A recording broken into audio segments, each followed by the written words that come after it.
Anyway, again, I want to thank you guys for being here. We'll have you out of here as soon as we can. But today I want to talk about the power of your words. And people think that that words don't matter, right? People, words don't matter. They're just words, okay?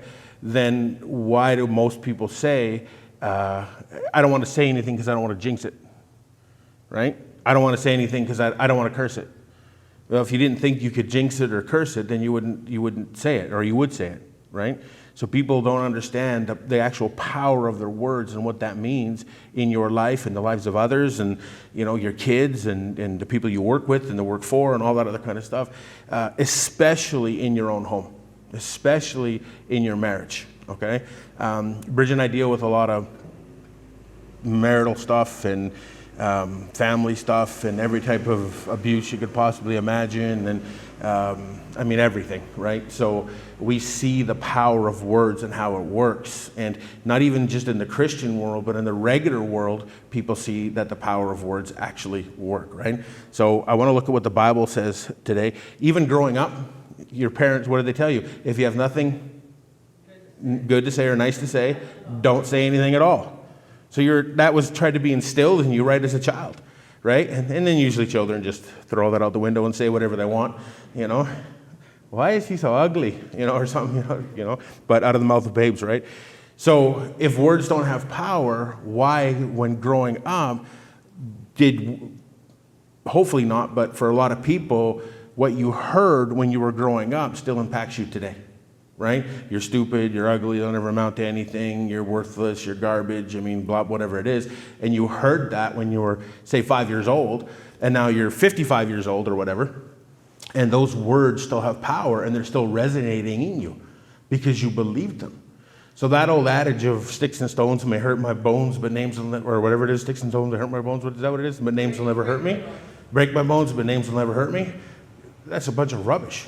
Okay, the broken bones will heal, but the names and the words that were sown into you can remain forever unless you learn how to forgive and let go and do all those things, because it will affect you forever. And this is why a lot of people, especially men, have a performance mentality, because growing up, they heard their dad say, you're worthless, you're garbage, and all that other kind of stuff. So they have a performance mentality, and they're trying to please their father, their dad, who might have passed 20 years ago or 30 years, whatever it is, and you're still living with that performance mentality because of what he said when you were a child, right? So when I grew up, I have a good dad. Okay, he's good. He's just not great, but it's just the way it is. I remember being at 25 years old. I started a business at 21. I was a bodyguard, a bouncer. I had to fight for a living and did all that stuff. And then I got a beautiful wife, and we had a kid. And then, constant threats of my life with guns and knives and broken bottles and fan belts and, just having to fight 5 guys at one time. It just making $6 an hour, just didn't really pay off, So I decided to start a real estate company 30 years ago. I had no idea how to do a real estate company, but it seemed a lot safer than having to fight every day for a living, okay? And so I made this move to do this, and my dad, even that age, he's like, you're a clown, you're a fool, you're stupid, don't do, all that kind of stuff. He never hurt me, but that hurt me, right? And even throughout the years of even moving out here, actually, right? He was like, because we sold our house, anyway, all that stuff. But he's like, you're a fool for doing that, And then during this real estate company, I knew nothing. I never took a sales course in my entire life. I knew nothing. I just I'm going to do this right. I'm not going to rip people off, and I'm going to make money doing it. That was my business model.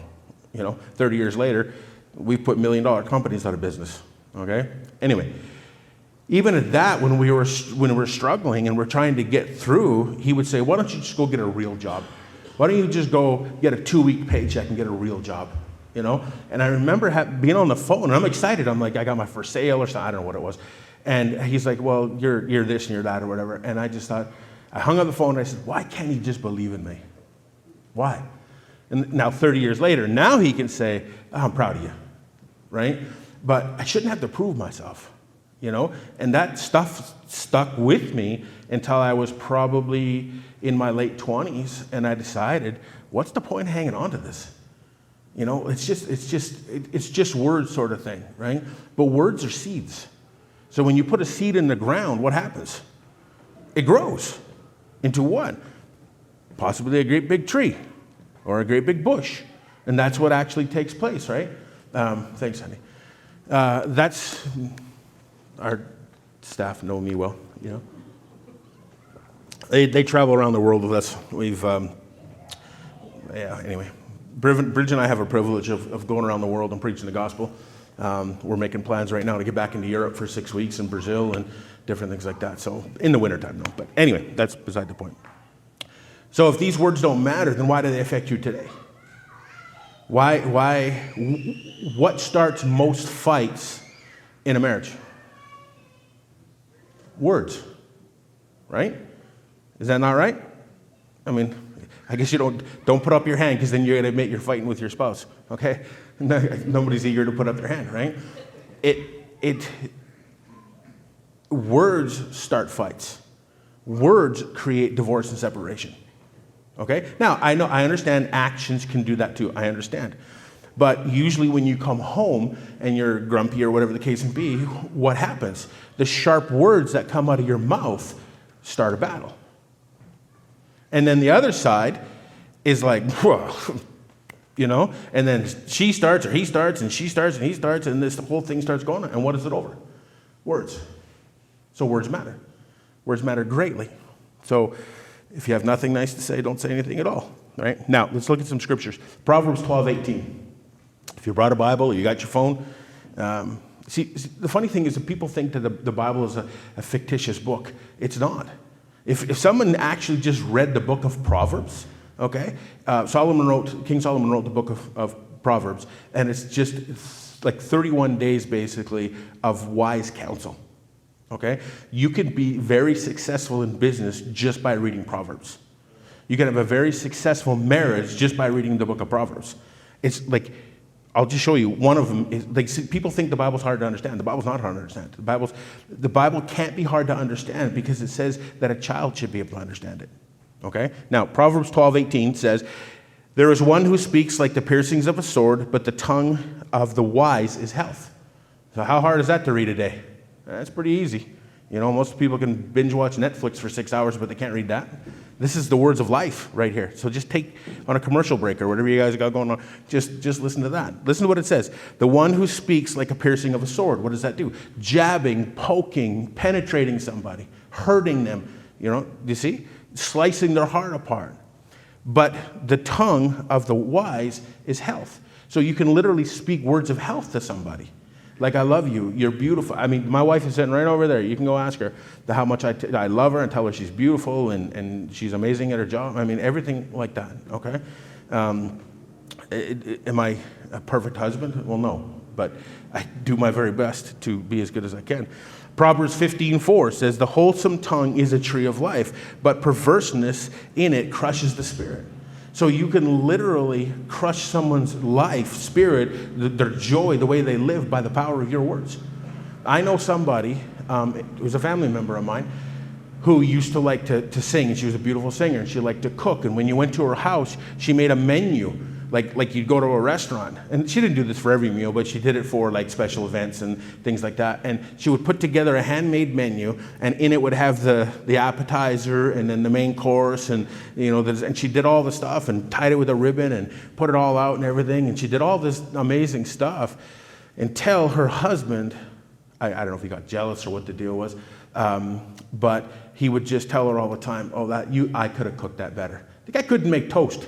You know, he couldn't boil water, you know, and he would say, "I could have done that better." And they would go out singing, and he would say, "Well, you know, I can sing perfectly, but you really messed me up tonight." And over the years, he just kept saying that, right? Over and over and over again until she doesn't sing anymore. She doesn't cook anymore. And it just stripped her of everything that she was and enjoyed doing. It stripped her. And now she doesn't do that stuff anymore. And those words will crush your soul. This is why this is so important. This is why the words, listen, I know everybody messes up once in a while and says something that they shouldn't say or whatever the case may be, but I'm talking about a lifestyle here of constantly badgering and putting people down, destroying their life, and then you wonder what's wrong with them. What's wrong with you? You know, my grandma always taught me when I was pointing my finger at somebody, or if I was pointing, I got 3 pointing right back at me, right? So, you know, when you're doing this, you got a whole bunch more coming right back at you. And this isn't to condemn you. This is to make you better. Like, we can all probably have better marriages or better homes or better jobs or, you know, better relationships with our friends and family and whatever the case may be. But why not speak words of life? Why do you see, the old adage goes, hurt people hurt people. So people usually hurt people because they're hurting so much inside themselves. They just have to lash out to hurt somebody. Well, what's the point?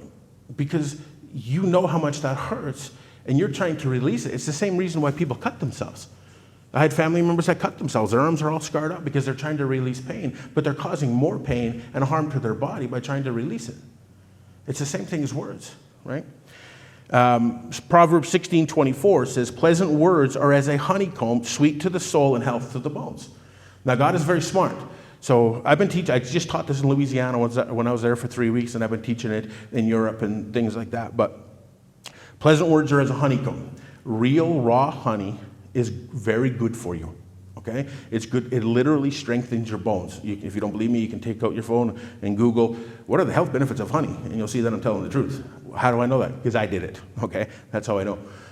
So when it says pleasant words are as a honeycomb, sweet to the soul and health to the bones, it literally is talking about honey is good for you, and it's comparing that good for you as the same as words, that the words are good for you and will actually give health to your bones. Why? Because it doesn't destroy you on the inside. It actually builds you up on the inside. So there's nothing that will affect the body more than bitterness, hatred, resentment, crazy amounts of anger, things like that will literally start to eat your body away, because people were not meant to live like that. You're meant to live life and have joy, right? So, Proverbs 18:21, death and life are in the power of the tongue. Not in the power of the fist, in the power of the tongue, right? So how you speak and what you speak can literally bring life, or it can bring death to somebody. And it doesn't mean it's going to, you say something and someone's going to drop dead right away, because we'd all be charged with murder probably if that were to happen, because we've all said things we probably shouldn't in times past. I'm very careful with my tongue, though. But it says death and life are in the power of the tongue, and those who love it will eat of its fruit.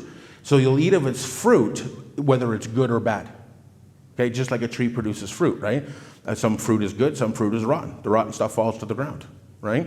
But if you speak words of death, you will actually reap that. So one of these weeks coming up, we're going to be talking about sowing and reaping, okay? Sowing and reaping is a spiritual law, but it is also a physical law. Because when you sow something in the ground, it grows, right? But when you sow things with your words, it will grow as well. So sowing and reaping, what does the world call sowing and reaping?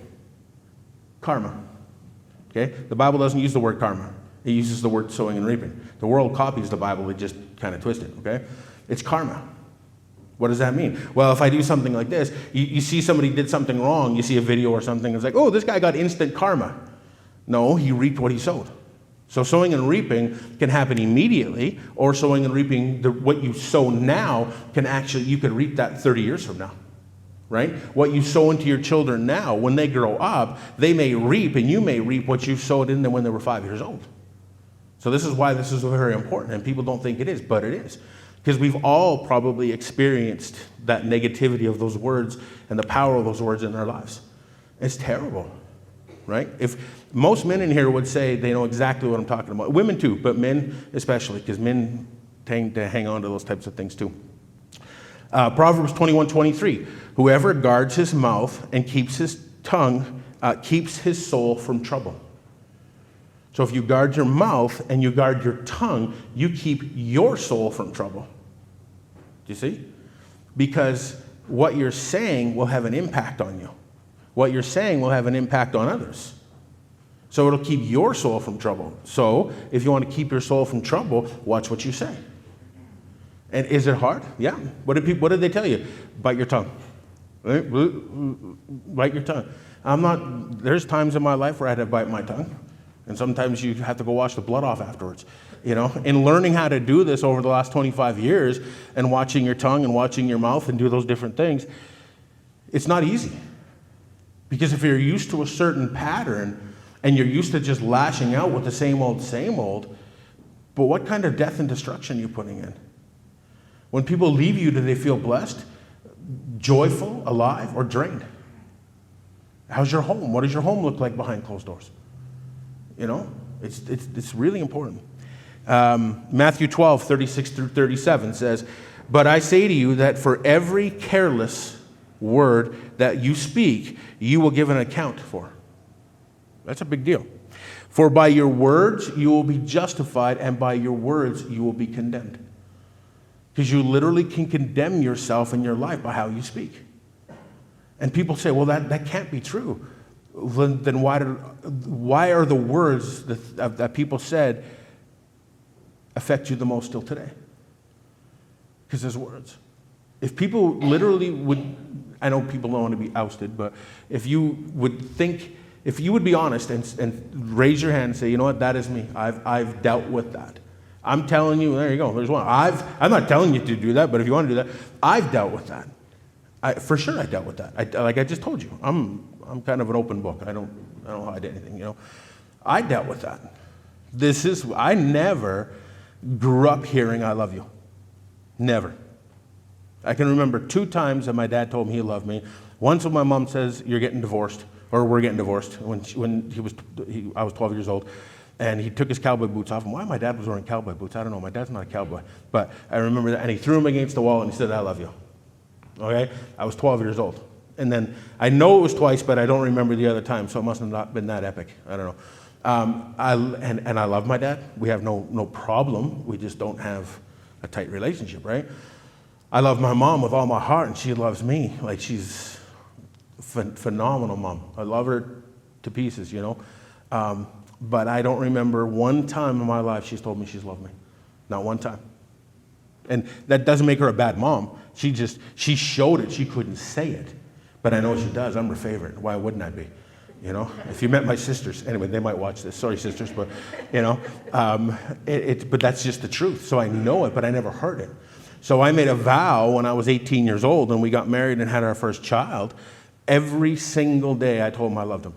Even today, he just turned 35 on June 23rd.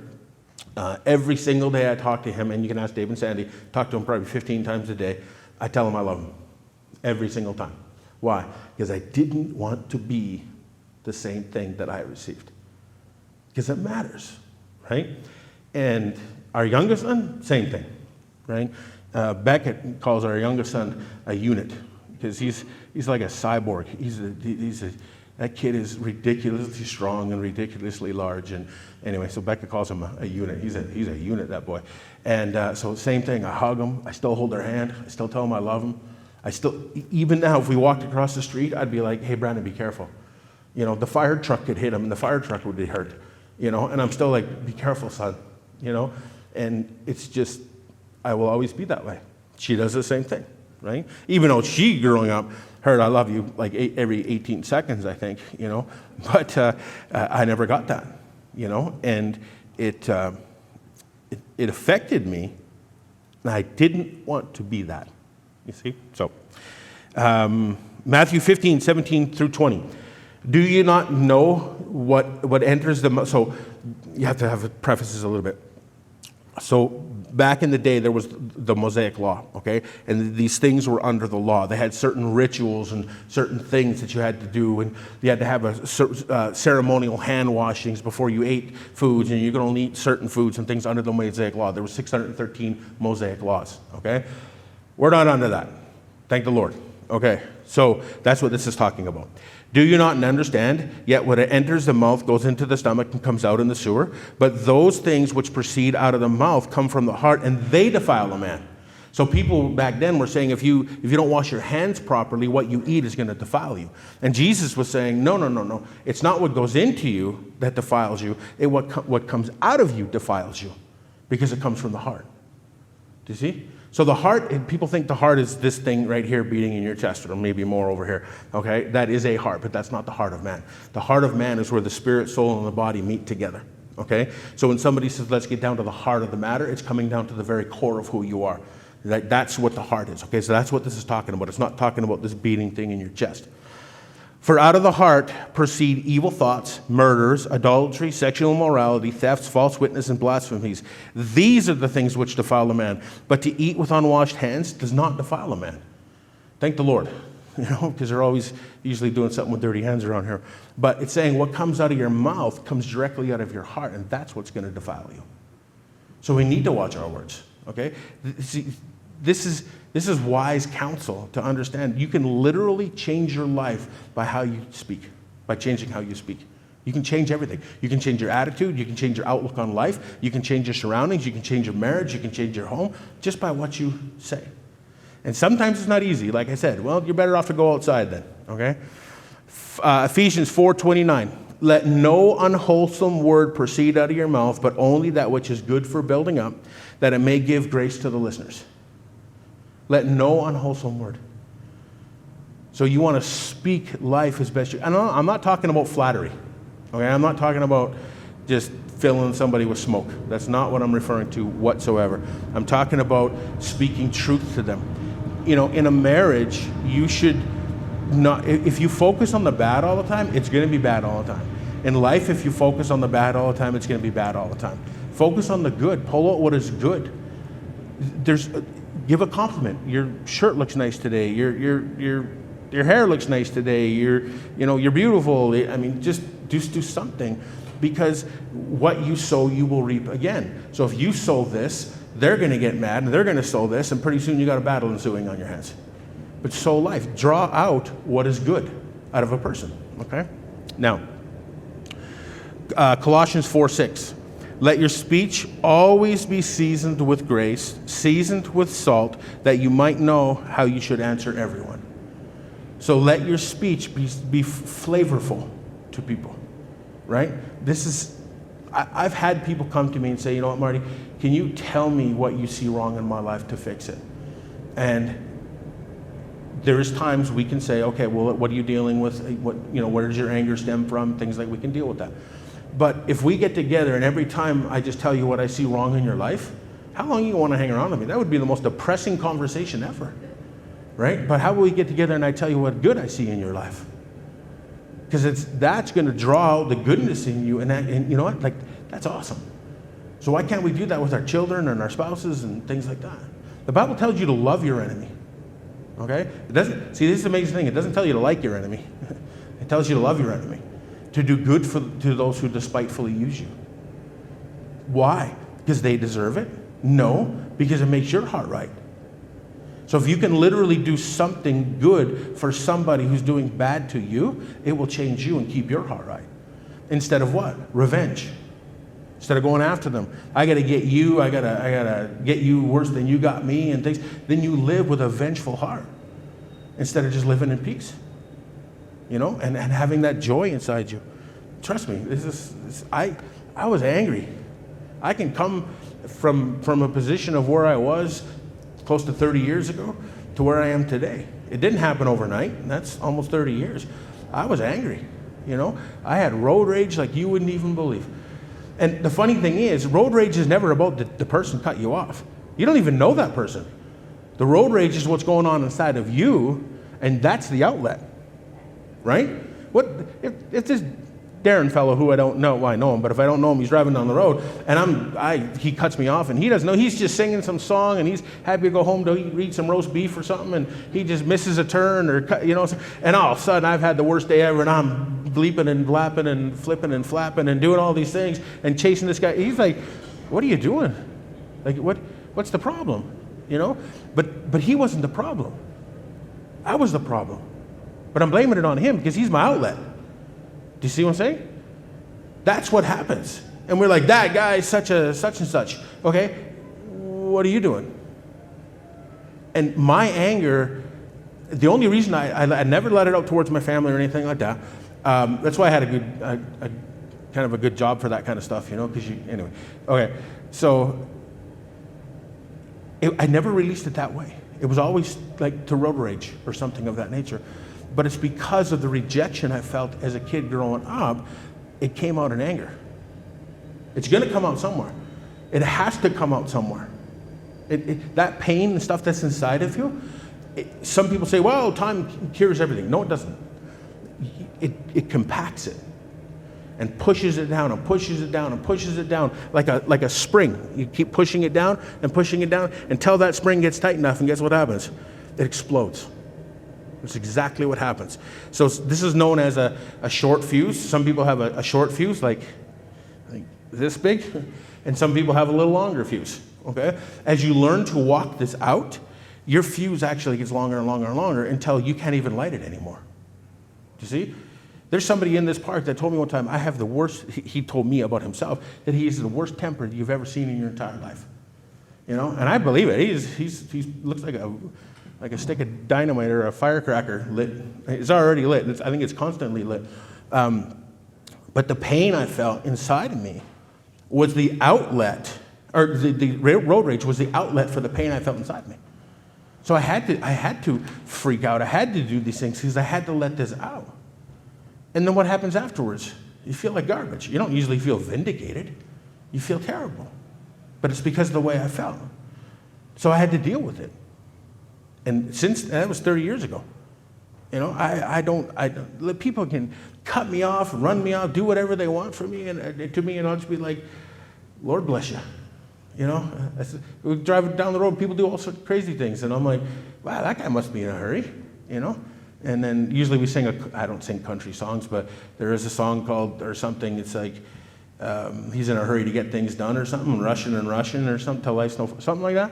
So if I see somebody doing that and they're booking down the road and they're cutting me off and weaving in and out of cars and things, sometimes we'll say that, you know, he's in a hurry to get things done, you know. And the funny thing is, you got all that going on and you get up to a light and there are two cars in front of you, you know. And this guy's zipping and zapping and whipping and whapping, and it's like, you're angry, I'm two cars behind you, and I'm full of joy. I'm winning, you know. Anyway, so we'll finish up here. James 3, 1 through 12. We might even get you ready. Well, yeah, we will too. See? James 3, 1 through 12. My brothers, not many of you should become teachers, knowing that we will receive a greater judgment. We all err in many ways, but if a man does not err in word, he is a perfect man and is able also to control his whole body. See how we put bits in the mouths of horses so that they may obey us. And we control their whole bodies and observe ships. Though they are so great and are driven by fierce winds, yet they are directed with a very small rudder wherever the captain pleases. Even so, the tongue is a little part of the body and boasts great things. See how a great forest a little fire kindles. The tongue is a fire, a world of evil. The tongue is among the parts of the body, defiling the whole body and setting the course of nature on fire. It is set on fire by hell. Because why? Because the natural man, the wounded man, we'll call it, wants to speak death, wants to hurt. And we've all been on the other end of that, right? Especially those who put up their hand. The tongue boasts all kinds of evil. All kinds of beasts and birds and serpents and things in the sea are tamed or have been tamed by mankind. But no man can tame the tongue. It is an unruly evil full of deadly poison. Do you see? Meaning no person can tame their tongue without the help of God. The only way you can do this is to literally to turn your life over to Christ and say, listen, I need some help because I'm miserable. I can't do this anymore. Okay? My anger was getting worse. I don't know where I would be if he didn't rescue me 30 years ago. Okay? I was fearless in certain things. I would go into a group of people, gang of people fighting with 2x4s and all sorts of things. And I would just run in there barehanded and ready to rock and roll.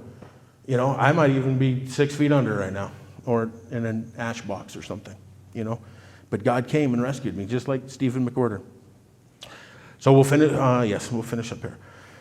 With the tongue, we bless the Lord and Father, and with it we curse men or women. Okay, when the Bible talks about men, it's talking mostly about mankind. Okay, so it's not just cursing men, it's cursing women too. Who are made in the image of God. Out of the same mouth proceeds blessing and cursing. My brothers, these things should not be so. So when one time we look at our wife and we say, baby, I love you. In the next 5 minutes, we're freaking out about something and we're like, you're just a stupid something or other, and how can we do that? Love doesn't speak like that. We met a man recently, a few years back, who supposedly a Christian man, who thinks it's okay that when he's speaking and they're having an argument or something like that, that he can take his wife, put his hand over her mouth, and close her nose, stop her from breathing, because if you can't breathe, you can't talk, because the man's speaking. Really? You think that's okay? You know, he's like, oh, and she's God's gift to me. I said, then why do you treat her like worse than a dog? No, God gave her to me. She's so precious to me. No, she's not. You're lying. You have no right to do that. You have no right to put your hand on her, right? Listen, that kind of stuff boils my blood, right? But he's saying in one side, oh, baby, you're the most perfect thing in the whole wide world for me. And then 2 minutes later, he's like, oh, I'm talking, so I'm going to take your breath from you. Come on now. How can that be? It can't be, right? Hey, listen, you're not that important, okay? He didn't have much to say anyway. Anyway, does a spring yield at the same opening sweet and bitter water? Can a fig tree, my brothers, bear olives or vine or figs? No. So no spring can yield both salt water and fresh water. So you can't speak blessing and cursing. You can't speak life and then turn around and speak death at the exact same time. Both life and death come out of you, out of your heart. So speak life. And I'm not saying you're going to walk out of these doors in the next few minutes and there's not going to be any wrong word that you've ever speak come out of your mouth again. It's a process, okay? But that process is up to you depending on how long you want to do this.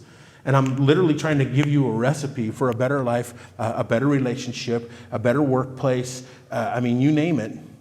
This will help you. This will, and this works against yourself, not just other people. This works against yourself too. Because what do you speak? You speak words of condemnation to yourself. I'm stupid. All those different things, right? And nothing ever works out for me. This is terrible. It's horrible. Everything, bad things come in three. Okay, so you're expecting, if one thing goes bad, well, bad things come in three. You know me, bad things always happen to me. So you're expecting the second and third thing to come. You see? So you're literally speaking death over your life. You're your own prophet of your life. Because your words have power in your life. And if you're self-condemning yourself all the time, what are you expecting? The literal definition of insanity is doing the same thing over and over again and expecting a different result. So you're expecting to get better, whatever, but yet you're condemning yourself and saying these things. Maybe you're not the smartest person in the room. Guess what? Neither am I, right? You may not be the best looking in the room. Guess what? Neither am I. That's usually my wife, okay? It's just the way it goes. And you better think that about your wife too, or you're in trouble right now, okay? So, do you see how this will work? This will change your life. You get up in the morning. Well, what day is it? Oh, it's Monday today. So you're setting yourself up for a bad week. Well, I gotta get on to Deerfoot Trail in Calgary or whatever. Well, traffic's gonna be horrible. Well, use it as a time to sit there and relax a little bit so you're not running around like a maniac all the time. See, there's always a positive somewhere in there. There's always a way to make things better. But if you're just condemning yourself all the time, how do you expect things to get better? How do you expect your relationship to get better? So choose your words wisely. Focus on the good. Speak good, especially in your own home. I made this short because we got the barbecue coming up and things like that. I usually preach 8 hours a day, so this is no big deal for me. It's all right. But this is so important to me. And I'm not saying I've perfected this. I'm not, but I'm closer to it than I ever have been because I watch my words carefully. And again, I'm not perfect. I'm not a perfect person. I'm not saying I'm a perfect person. But if something, people get frustrated. It's a part of life, right? But what do you do with that frustration, right? And sometimes it's easy to be sharp with one another, okay? But again, hold your tongue. And if you say something wrong, if you do something wrong, if you hurt somebody with your words, especially your wife or husband or whatever, or your children, is equal or more important than what you said is I'm sorry. Forgive me. Do you see? That's huge. Because if you don't do that, what happens is you start to build resentment and you start to build a divide, like a wedge for a door. The wedge of a door is very thin on the bottom. When you get to the end, it's this thick. That's what happens in marriages. The separation doesn't happen overnight. Generally speaking, people don't wake up in the morning and go, I can't even stand your face. You know, like today, I love you, and I generally love you with everything that I am, genuinely. And all of a sudden we go to sleep, and the next morning I wake up and go, you're just a wretched person. That has been building over time to get to the point where you've got to the end of the wedge. And it's at its thickest point where the division is the widest. But that doesn't happen overnight. It happens over time. With what? Unforgiveness, resentment, bitterness, all these different things will separate you. We come from a family of divorce. My sister's been divorced. Sorry, sis, if you're watching, but my sister's been divorced like I think 127 times or something. Yeah, I don't know, 3, 4, whatever it is. Her mom, and just the list just goes on. This September 16th, we'll be married 35 years. And because it was their early times. I was 18 years old. We're 17 when we got together. Is it hard sometimes? Was it hard sometimes? Sure, absolutely. But we wouldn't give up. Why? Because we love each other. True love is the glue that will hold everything together. But you can't say I love you while you're cursing at the same time. It doesn't work. I'll tell this last story and then we'll leave. We were in Mexico a few years back. When we go to Mexico, usually we try to go for 3 or 4 months, but we haven't done that in a few years and all that. But there's this one little boy that came in. I'll never forget it. And his mom was abusing him, and he was so afraid, this little guy. I'm going to try to tell this little crying, but I don't think it's going to work. There you go. His mom was abusing him. I think his dad was too. His grandma and everybody apparently. Anyway, and he came into a meeting we were holding in Guadalajara, Mexico, and he couldn't look up. I'll never forget it.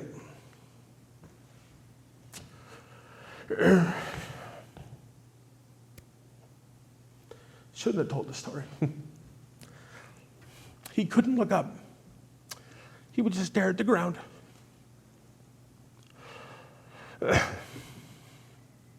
And his grandma told me what was happening. And because of those things, he would act out. He was, I don't know how old he was, like maybe 9 years old or something like that. And he would act out and act up and do things that he shouldn't do. He's 9. He's not killing anybody. Anyway. So she said, I think he's got a devil, and I think he's this and that and the other thing, and I just can't get him to behave, and and I tell him how stupid he is, and I tell him how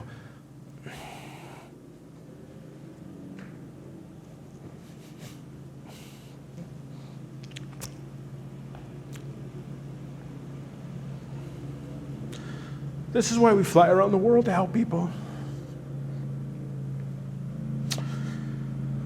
Some people don't understand it. That's cool. But anyway, trying to get through it. And she said he acts up, he does these things, he lies, he steals, all these things.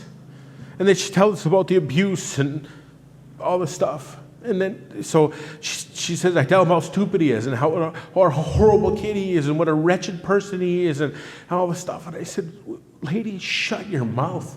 What are you doing to this kid? He's already gone through all this stuff and all that. And so we gave every peso we had on us. And we even went around and said, hey, you got some pesos on you, And we collected.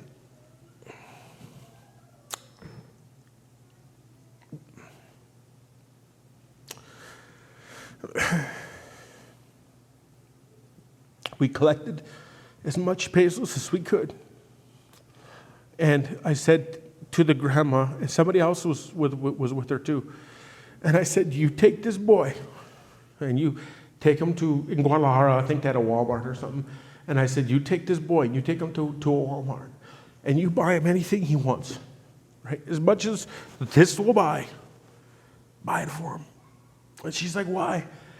I said, so he doesn't feel like a piece of garbage and then everybody hates him.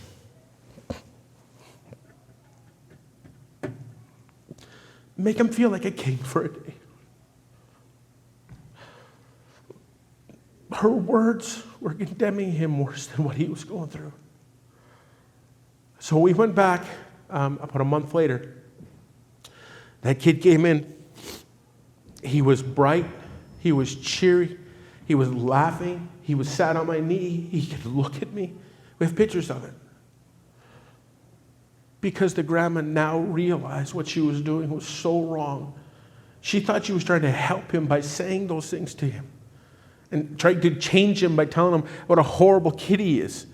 Well, horrible things were happening to him. Of course there's going to be an outlet, right? So anyway, we went back and everything had changed for this boy. Because the grandma said, I listened to your words, and now I just speak words of life to him. And everything changed. His whole countenance changed. You should never have a 7, 8, 9-year-old kid have to have their countenance changed. You know, that shouldn't happen. They should be kids. But what changed, you can't change what was past, but you can change what is today and you can change what is tomorrow. And a lot of it comes out of your words. And that's what changed this kid's life, was he actually felt like someone cared for him. I'll never forget that. We got 100 stories like that, but that one will always stick with me because of what she was doing.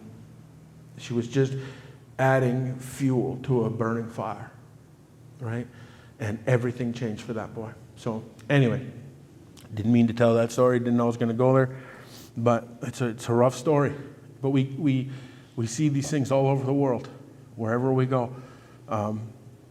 And again, some people don't understand why we do what we do. I can't not do it. Right? There's hurting people everywhere. Right? So anyway, thanks for being here. If this is your first time going to church, I'm usually not completely a blubbering mess, but I don't really care, right? I really don't care. People say, well, real men don't cry. Yeah, they do. The shortest verse in the Bible is what? Jesus wept. Okay? And Jesus was the most real man who ever lived, right? So anyway, our whole goal in life is to try to make this world a better place through the living God, you know. And we actually have another church starting right now in the Czech Republic, right? That should be happening right about now. So it's an amazing day today that we're here, and then we have a church starting in the Czech Republic, and it's just awesome. So anyway, thank you guys for being here. We did this a little bit early on a Sunday because we have the barbecue coming up and stuff, but we'll be here every Sunday we can at 10 a.m. So if you guys can come, we'd love to see you and tell everybody about it. And it's not super churchy, you know. It's just come as you are, and let's live our life free in God, right? Living for God is not a horrible life, and he's up there and he's wretched and he's waiting to smite you down and beat you down and destroy your life and all. Not at all. He's looking to free all those slivers. Like right here, I know we got to go, but right here I didn't even know about it. I had a sliver, and this thing bulged up like this and stuff. I showed it to Bridget last night or whatever. So it won't heal when there's a sliver in there, right? If you're working with Miles at all, you got slivers everywhere because he's always working with rough wood and that, right? So you got them everywhere. But so I don't know how long that's been there. Didn't pay attention until yesterday, till it got all nasty and stuff. And it won't heal while there's a sliver in there. So I went home and grabbed the toenail clippers and chopped it off and got it all out and it was bleeding everywhere. And Charlie helped me with some toilet paper to clean up the blood and stuff. And now it's basically overnight, it's almost completely healed. There's just a little red mark there. But yesterday was a nasty old looking thing. Why? Because I pulled the sliver out. It won't heal. Well, your body won't heal while there's a foreign object in it. Okay? Well, you're not meant to live with hurt and bitterness and resentment and all that stuff. That is a foreign object to you. So you're not going to heal while you have those things in you. It's going to fester and get on the outside, just like this did. Okay? So anyway, I'm going to stop because I can go forever. God bless you. Thank you for being here. If you need anything, if you need any prayer, if you need anything at all, we're right up here. Okay? So God bless you. Come back to the barbecue and a bunch of other things that are happening today. All right? She knows what it is. I don't know what it all is. But God bless you guys. Thank you for coming. We'll see you again. Bye-bye for now.